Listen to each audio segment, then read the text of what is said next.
Hello, my name is Nolan Tibble, and I'm here to discuss with you one of the most riveting and captivating labor strikes that you've never heard about. Around the turn of the 1890s, the rapidly changing American economy brought about a conflict between the balance of labor and authority. One such example of this turmoil within organizations can be observed through the Homestead Strike of 1892. Occurring in Homestead, Pennsylvania, this strike involved a labor rights conflict between the Carnegie Steel Company, one of the country's most dominant enterprises, and the Amalgamated Association of Iron and Steel Workers, one of the steadiest growing trade unions America has ever seen.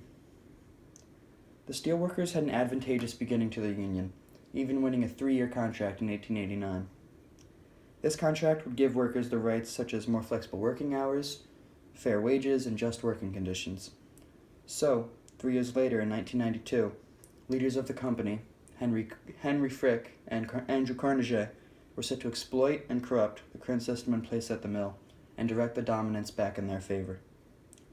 Thus, that year, the primary cause for the Homestead Strike was a result of Carnegie and Frick slashing wages at the mill. Not surprisingly, the already exhausted and meager workers refused to accept such circumstances after the past 3 years, which brought a sense of safety and trust to the steelmen. Viewed as a sign of cowardice, Andrew Carnegie traveled to Scotland in May of 1892, leaving Henry Frick at the forefront to manage the company.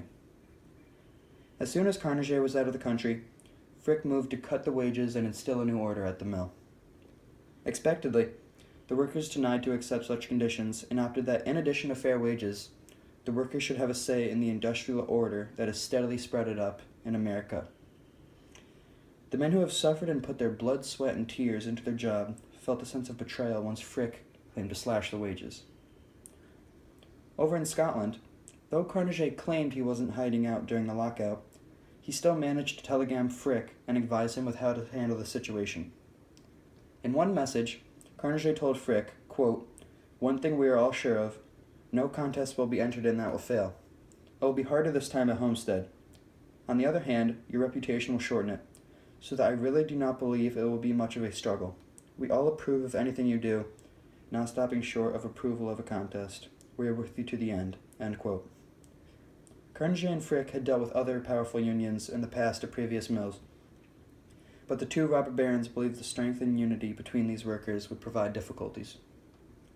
Nonetheless, Carnegie and Frick were determined to brittle the camaraderie shared between the workers. Once Frick proposed the wage cuts, this action was followed with many conferences with civil workers who were willing to find a median line of agreement. But these conferences steadily became repetitive and ended in stalemates. Carnegie continued to communicate with Frick regarding the cuts and how to handle the workers. One time on June 10th, Carnegie stated to Frick that, quote, "Of course you will be asked to confer, and I know you will decline all conferences, as you have taken your stand and have nothing more to say. Of course you will win, and win easier than you suppose, owing to the present condition of the market." End quote. The events that followed would prove to be one of the most chaotic strikes in the history of America. By June 29th, Frick had halted all communication with the workers and proceeded to lock them out of the mill. Within 2 days, the workers seized the mill, and they were determined to prevent any strike breakers from coming into town to take their jobs. Though only 700 of the 3,800 members of the mill were members of the union, a whopping 3,000 workers decided to join in on the strike. Frick's response to this large number of strikers was to hire Pinkerton mercenaries. The Pinkerton Detective Agency was a private police force, often used by many industrialists and robber barons facing similar strikes and lockouts. The plan for the Pinkertons was placed in a letter from Frick to Carnegie stating, quote, "Tomorrow night, about 11 o'clock, 300 watchmen attained from Pinkerton will leave the cars at Bellevue Station on the Fort Wayne Road and take passage on 2 barges and 2 boats that will be ready to receive them. They will go at once to Homestead, reaching there, we hope, about 3 or 4 o'clock on the morning of the 6th.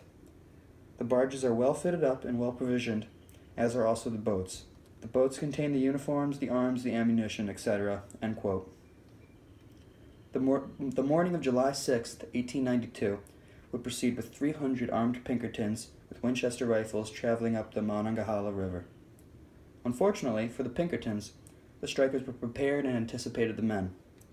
When the armed mercenaries arrived at Homestead, they were greeted by thousands of strikers, weapons in hand.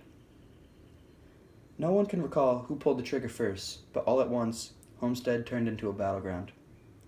As the shots began to fire, the Pinkertons slowly retreated to the edges of their barges. This battle would pursue for the majority of a day. At first, the workers were heavily outgunned by the Pinkertons and their weaponry, which included their Winchester rifles. In a frantic, many of the strikers stormed their town in search of any means to fight back effectively against the Pinkertons. These workers used some of the most unique and frightening tactics ever observed to attempt to curb these armed mercenaries. For example, some of the workers led a freight train car and rolled it right down onto the barges where the Pinkertons were. Also, the strikers poured oil in the water around the barges and tried lighting that on fire. In addition, the men would chuck sticks of dynamite directly at the barges in hopes of blowing it up. The Pinkertons weren't completely lost, though. They managed to cut rifle ports in the sides of their barges and were able to deliver shots back at the bloodthirsty strikers. After a long wait, the Pinkertons had lost hope and raised a white flag. 4 times they raised the flag, 4 times the surrendering was shot down by sharpshooting strikers. Eventually, the strikers accepted the Pinkertons' surrender. When it was all said and done, 12 men were killed. The strikers felt as if this was a victory, but it was very short-lived. As all of this was occurring, Frick had requested, and the Pennsylvania governor provided, 8,500 National Guard troops to Homestead. These guardsmen were equipped with the best weaponry, and within 20 minutes they had secured the mill. Frick wrote to Carnegie as this was happening, stating, quote, "Strike officially declared off yesterday. Our victory is now complete and most gratifying. Do not think we will ever have any serious labor trouble again. Let the amalgamated still exist and hold full sway at other people's mills. That is no concern of ours," end quote. The entire company was placed under martial law, and by late August the mill was completely equipped with scab workers who agreed to demands made by their employer. With the union crushed, Carnegie slashed the wages, imposed 12-hour workdays, and eliminated 500 jobs. These scab workers were meant to be kept safe in Fort Frick, but occasionally there was violence between the black strike breakers and the white men who lost their jobs to them. Nonetheless, the short-lived victory of the Union was gone, and the corruption of relationship between big business and government continued well into the 1900s. Carnegie and Frick's reputation was shattered following this event, both men being viewed as corrupt individuals that they made themselves out to be. Eventually, Carnegie had a revelating moment in his life where he realized, quote, "Nothing in all of my life, before or since, wounded me so deeply. No pangs remain of any wound received in my business career save that of Homestead," end quote.